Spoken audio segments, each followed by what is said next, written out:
Ya, kita kembali di segmen terakhir di Special Talk Show sore kali ini. Masih bersama para pakar dan ahlinya di BNNP dalam P4GN. Pak Sayuti, ini kata Pak Faisal ada sekitar 1.300 lebih nih Pak ya. Ada mungkin hal yang tidak bisa Bapak lupakan sampai saat ini kita proses rehabilitasinya Pak. Cerita dong Pak. Boleh. Jadi kita ada rehabilitasi rawat jalan dan satu lagi ada pasca rehabilitasi. Rehabilitasi rawat jalan ini kegiatannya kan konseling. Konseling nanti kita konseling oleh konselor memberikan masukan-masukan atau mengarahkan kepada klien bagaimana supaya klien ini bisa mengambilkan keputusan untuk jalan keluar, bagaimana supaya dia bisa berhenti mengkonsumsi narkotika. Dan satu lagi, setelah dia melakukan rawatan primer tadi di rawat jalan, kita lanjutkan ke pasca rehab. Pasca rehab ini kita tadinya ada rumah damping satu, khusus punya BNN, itu klien-klien yang sudah direhab primer kita masukkan ke pasca rehab. Nah, pasca rehab ini ada yang dirumahkan, ada yang rawat inap. Nah, mereka kan punya berbagai macam pola tingkah laku itu. Ada yang disiplin, patuh, tapi juga ada yang suka melanggar. Kadang mereka itu minta izin ke kita, Pak, izin lah mau cari rokok sebentar. Ternyata dia kabur, hilang, nggak boleh balik lagi. Nah itu unik juga. Akhirnya kita hubungi ke keluarga untuk bisa dikembalikan lagi, balik lagi. Memang sebagian besar mereka sih betah di rumah damping tersebut, karena di sana kita juga mengajarkan di samping kegiatan-kegiatan sosial, ada keagamaan, juga kita ajarkan vokasional. Mereka kita bekali dengan keterampilan-keterampilan seperti kemarin kita ajarkan tentang hidroponik, menanam pakai air. Nah, mereka sudah bisa melakukannya, mereka panen sendiri, kemudian membuat kursi dari bambu dan lain-lain. Banyak kegiatan, ada las, ada servis HP, itu didukung oleh BLK juga di samping dari program BNP sendiri. Nah, dari keterampilan yang mereka sudah dapatkan itu, biasanya mereka sudah terampil pulang ke rumah, mereka ada sebagian yang sudah mahir melakukan kegiatan tersebut menjadi usaha kecil di rumahnya atau home industri. Ada sebagian lagi mereka nggak punya modal, ini kasihan juga. Mereka yang sudah terampil terus tidak punya modal, biasanya kita kerjasama dengan dinas sosial untuk bisa membantu mereka untuk memodalkan supaya mereka punya kesibukan. Jadi dibantu usaha, modal usaha juga. Oke, punya kesibukan. Sebab apa? Mereka pada dasarnya tadi mengkonsumsi narkotika itu di samping mereka ikut-ikutan, mereka juga tidak punya aktivitas. Nah, yang tidak punya aktivitas ini istilahnya suntuk. Nah, mereka kembali lagi mengkonsumsi. Nah, setelah pulang dari rumah damping, mereka kita anggap sudah sehat, sudah pulih. Ternyata minggu depan atau bulan depan mereka mengkonsumsi lagi. Nah, kita tanya kenapa mereka mengkonsumsi, adalah ketemu sama kawan lama, kita wari lagi, atau mereka sendirian di rumah tidak ada punya pekerjaan, sehingga suntuk balik lagi mengkonsumsi tersebut. Nah, sehingga bulan-bulan berikutnya ketemu lagi dengan kita, rawat jalan lagi, rawat pasca lagi, pulang lagi. Nah, tingkat relap ini masih sangat tinggi sekali. Kenapa relap? Itu salah satunya tadi, suntuk, tidak punya aktivitas, ketemu sama teman-teman yang lama.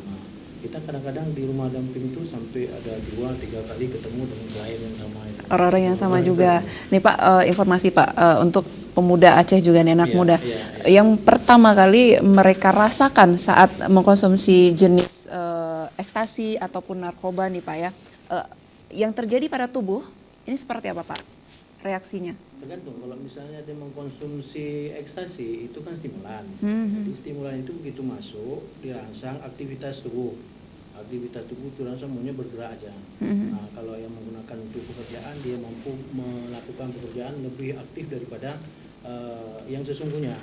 Jadi lebih kuat. Nah, itu selama ekstasi itu ada di dalam tubuh. Nah, kadang-kadang teman-teman yang salah gunakan ini gunakan untuk tripping. Mabuk-mabuk, goyang-goyang, joget di pub-pub, di nightclub. Nah, itu digunakan. Nah, selagi obat itu masih ada di dalam tubuh, dia itu akan ingin bergerak terus. Pada saat obat itu habis di dalam tubuh, nah ini menjadi reaksinya menjadi down, jadi lemah, tidak sanggup berdaya, bahkan setengah pingsan, sudah tidak sanggup apa-apa lagi, berpikir saja tidak sanggup lagi. Nah, kira-kira efeknya seperti itu, sehingga besoknya dia butuh lagi, pakai lagi supaya lebih aktif lagi. Setelah habis obatnya down lagi, pakai lagi. Nah, lama-lama menjadi pecandu. Dan bisa dia nggak mengkonsumsi. Nah, ini betul sekali. Ya, ada beberapa waktu yang lalu juga ada informasi berita dua orang guru PNS. Ini mereka konsumsi ekstasi ya Pak ya, kalau saya tidak salah, untuk agar mengajarnya lebih kuat lagi. Karena efek stimulan tadi. Efek stimulan tadi. Oke, baik. Saya ke Pak Ismardi. Pak, ini di pencegahan dan pemberdayaan masyarakat nih Pak di Aceh, seperti misalkan Pulau Sabang, ini kan bisa dikatakan keluar masuknya wisatawan lokal dan juga turis. Bagaimana dari pencegahannya sendiri agar tidak masuknya narkotika apapun jenisnya ke dalam Aceh ataupun yang dari Aceh kita ekspor keluar Pak. Seperti apa Pak? Terima kasih Mbak Tina. Jadi dapat menginformasikan bahwa jalur peredaran narkobanya itu sebenarnya bukan jalur ke Sabang. Itu lebih banyak ke arah timur. Itu dari Birun sampai ke Aceh Tamiang. Dari Birun, Luk Sumawe, Aceh Timur sampai Aceh Tamiang. Itu yang paling banyak di sana. Jadi mungkin kalau seandainya ke arah sini, karena di sini berbatasan dengan dengan Selat Malaka, tapi kalau sana itu mungkin kalau sini ombaknya sangat besar, tapi kalau seandainya sana itu lebih dekat lagi. Jadi kalau seandainya mungkin dari jalur dari Malaysianya itu ke Kuala Langsa itu sangat dekat jaraknya itu. Jangan hanya hitungan jam, itu sudah sampai itu barang itu ya. Sehingga itu peredaran narkobanya itu lebih banyak ke daerah timur sana. Sedangkan mungkin ke Sabang itu mungkin kalau seandainya peredaran narkoba di Sabang, nah Sabang itu daerahnya kecil. Jadi kita lebih mudah mendeteksi kalau seandainya di Sabang itu. Jadi kalau seandainya di sana itu ada 29 jalur yang sudah dideteksi BNN, lalu disampaikan oleh Bapak Kepala BNP Aceh tadi. Itu jalur tikus, itu jalur masuk yang tidak ada, karena masuknya itu adalah peredaran itu dari tengah laut itu dari menggunakan kapal nelayan, sehingga dari kapal nelayan itu masuklah ke daratan. Sehingga untuk mendetek itu agak susah, agak susah karena mereka itu menggunakan bot nelayan untuk masukkan barang-barang narkotika tersebut. Itu seperti sampaikan Kepala BNP Aceh itu tadi sampaikan bahwa untuk dari Januari sampai Februari ini aja, baru 2 bulan ini di daerah Aceh Tamiang kesananya itu Aceh Tamiang itu sudah kedapatan 141 kilogram sabu. Nah, Bapak datanya lengkap sekali. 141 kilogram sabu. Bayangkan aja kalau seandainya 1 kilo sabu itu merusak 4.000 orang, maka berapa ratus ribu orang yang sudah rusak apabila ini barang ini beredar di masyarakat. Nah, makanya kalau seandainya BNNP Aceh itu sekarang adalah kita menggunakan bagaimana kearifan lokalnya ini. Kita tangkal narkoba ini melalui kearifan lokalnya ini. Baik melalui agamanya, baik melalui budayanya, baik melalui sejarahnya itu. Jadi jangan sampai orang-orang Aceh sendiri tidak cinta kepada hal ini. Betul sekali. Mari sama-sama masyarakat kita gunakan, kita berdayakan di masyarakatnya untuk tidak katakan tidak pada narkoba. Baik sekali. Ini orang Aceh asli. Orang Aceh asli.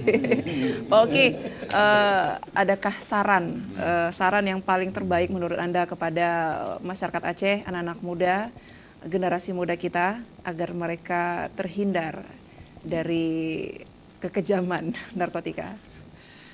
Saran yang bisa saya berikan mungkin kepada keluarga. Bangun kesadaran keluarga itu terkait dengan bahayanya narkotika. Terus ciptakan rasa aman dalam keluarga, ada kehangatan dalam rumah tangga. Karena apapun itu, anak muda, anak belum muda, setelah muda, itu berangkat dari keluarga. Ketika keluarganya aman, keluarganya memberikan benteng, keluarganya bisa memberikan rasa nyaman di tempatnya, maka anak tidak akan mencari tempat lain untuk mencari kenyamanan. Itu. Luar biasa sekali. Terima kasih banyak Pak Oki. Saya ke Bapak terakhir nih, Bapak Kepala BNP Aceh. Pak. Terakhir nih Pak. Jangan ada yang terlewatkan nih Pak. Harapan Anda terhadap kemajuan BNNP Aceh dan juga kemajuan Aceh dalam menata hidup anak-anak mudanya Pak. Alhamdulillah, tapi ini agak berbanding terbalik. Silakan. Nah, mohon maaf, yang kami dapat ini bukan kemajuan, tapi hasil kerja, kinerja kita. Kita sudah bisa mengungkap dua bulan ini 141 kilo. Kami tidak bangga, malah kita membuat sedih.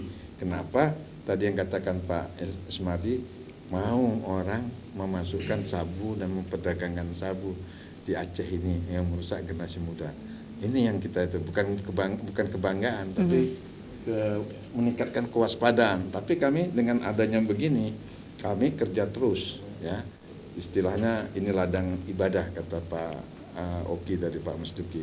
Yang kedua, kita dengan ada keberadaan Aceh ini di BNN Aceh ini, saya sudah bicara kemarin. Terima kasih kepada Yang Mulia Wali Nangru sudah datang ke BNN, ya kan, melihat apa saya sudah panjang lebar bercerita, ya, tolong diperhatikan keberadaan Aceh ini, ya kan, ya bukan saya membilangkan apa, salah satu misalnya kantor kami pun, ya kan, banyak BNK itu masih numpang, tapi ini bukan membuat satu yang membuat kesedihan, tapi kami membuatkan beri kesemangatan bahwa nanti pemerintah ini melihat kita tidak punya balai rehab, ya kan? Kita rumah damping kita pun sudah tidak ada lagi. Padahal masyarakat yang di belakang tuh nunggu bagaimana kita harus bekerja keras. Tapi pendukung-pendukung untuk kerja keras ini sangat minim. Tapi kami yakin, kami sudah buktikan, kami sudah perlihatkan pada masyarakat, kami bukan minta reward, kami bukan untuk minta kami jadi nomor 1, karena kami harus menjadi pejuang untuk memberantas narkoba yang ada di Aceh ini. Ya, tapi kita juga harus bekerja sama dengan masyarakat, ya kan, bersama-sama dengan BNN untuk menumpas ini, dan juga dengan Mbak Ria, mungkin dengan kegiatan-kegiatan nanti dengan anak muda, supaya nanti anak muda itu menjauhi narkoba. Pasti. Berprestasi tanpa narkoba. Kita yakin bisa maju karena kita ingatkan sejarah Aceh ini. Aceh ini tidak pernah dengan sejarah-sejarah yang jelek, sejarah yang membanggakan. Luar biasa. Luar biasa. Tapi kenapa kurun waktu belakangan ini maraknya peredaran sabu ini? Ini yang harus kita terpanggil, gitu Mbak. Itu saja. Baik sekali. Ya. Serius sekali. Ya betul sekali. Aceh ini adalah tanah yang paling istimewa, tanah para sultan. Ya. Nah jadi jangan sampai kita juga ini kembali lagi ke masa yang terpuruk seperti narkotika ya Pak ya. Kita jaga teman-teman, saudara, keluarga, masyarakat kita, saling mengingatkan, memberikan informasi, dan jika ada yang sudah terlanjur menjadi pecandu, agar bisa direhabilitasi oleh Bapak Sayuti. Ya. Terima kasih banyak untuk Bapak Faisal, Pak Sayuti, Pak Ismardi, dan juga Pak Oki. Mudah-mudahan kita bisa bertemu kembali ya Pak ya. Wah, kalau bisa 2 jam, 3 jam. Baik ya pemirsa, saya Gustiada pamit. Assalamualaikum warahmatullahi wabarakatuh. Waalaikumsalam.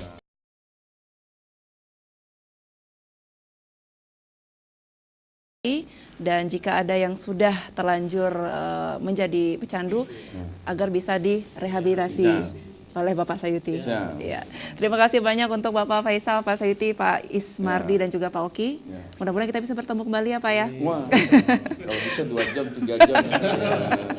Baik ya pemirsa, saya Gustiada pamit. Assalamualaikum warahmatullahi wabarakatuh. Waalaikumsalam.